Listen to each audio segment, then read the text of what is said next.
to take your SMARTBoard lessons from being simple slideshows to being interactive lesson activities.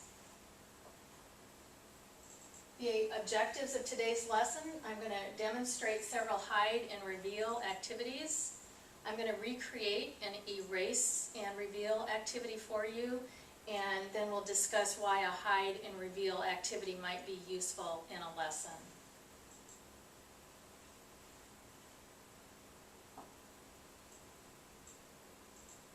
So I'm going to be showing you several techniques for revealing information.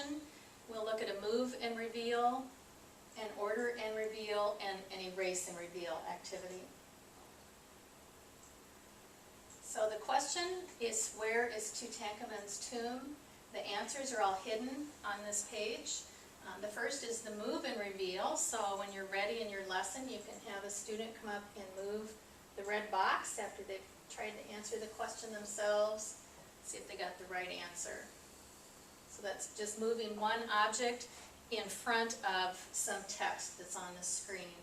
The second kind of reveal is an order and reveal. The answer is here in this box, but it's in the same color of text as the background, so you can't see it. So when we move a colored box behind it, the answer shows up. And the final one is erase and reveal. So to do that, I want to make sure I've pressed the erase button in the actions panel, and then I'm just ready to erase to get the answer, the Valley of the Kings. These are all three useful ways to hide and reveal in a lesson, but I'm going to be showing you how to do an erase and reveal activity. So here's my problems. We're going to be doing multiplication practice in class. A tip is to put the directions here, use the eraser to reveal the answer, so it's clear what kind of action needs to happen to reveal the answer. So we're ready now to add our answers in. So to do that, first of all, I'm going to select my pen tool, and I'm going to make sure that it's ready for me. So I'm going to go to the contextual panel up here and make sure that the color is black and it's on a thin line. So the first one is the number 4, the second one, number 8, the third one,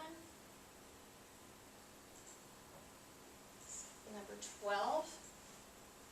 And the next step is to change the digital ink in my answers to typed text. The reason is, if we would use the eraser later to erase what's covering up the answer, this would get erased as well. So I need to make sure that we've changed the properties first of the objects to typed text. So I'm going to press my select tool in the actions panel, and I'm going to select the object.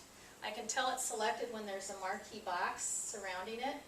There's a little right arrow in the upper right hand corner, which I'm going to press on, and then I'm going to choose the top option is recognize for,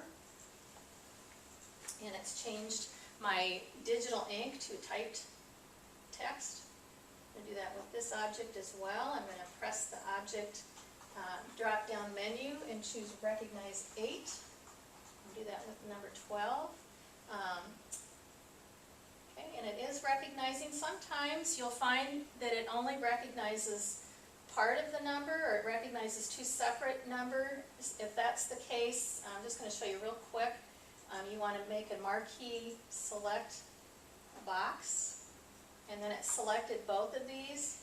Now I need to choose this drop-down menu box for one of the objects, and I'm going to go to grouping, and I'm going to group the objects, and now it's one number, and actually that didn't work. Let's try that one more time.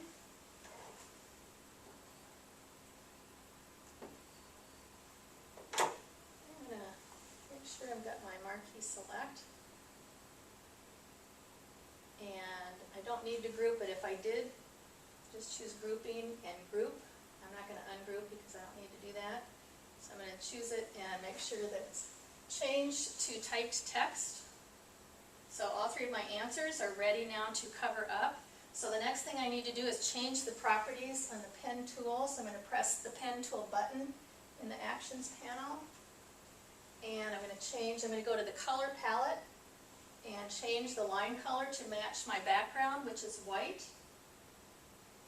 And I'm going to change my line to the thickest line. And now it's ready for me to just cover up. Just use my finger to do that, or I could use a pen from the pen tray. The next step, when you're ready in your lesson for students to reveal the answer, the correct answer, make sure the eraser button has been selected in the actions panel, and now we just simply erase.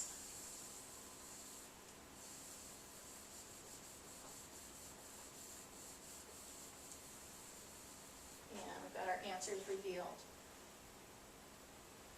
So just to review the steps to erase and reveal: first, write the answer. Next, change from digital ink to typed text by selecting the object and using the drop-down menu to select Recognize For. Next, you're going to change the properties of the pen tool by using either the Properties side tab, which isn't working for us today, or by changing the pen color in the contextual panel for the pen tool. You want to make sure the pen color matches the background, and you've changed the line thickness to make it really thick. Then you want to hide the answer with the pen, and finally, when you're ready, reveal the answer by using the eraser. So why would you want to hide information before talking about it? Yes, it's a great way to activate prior student knowledge. It's a way to just reveal steps of a process and not all at once. And it also engages students in the lesson and helps make the lesson memorable. And what might be some ways that you would use hide and reveal in a lesson?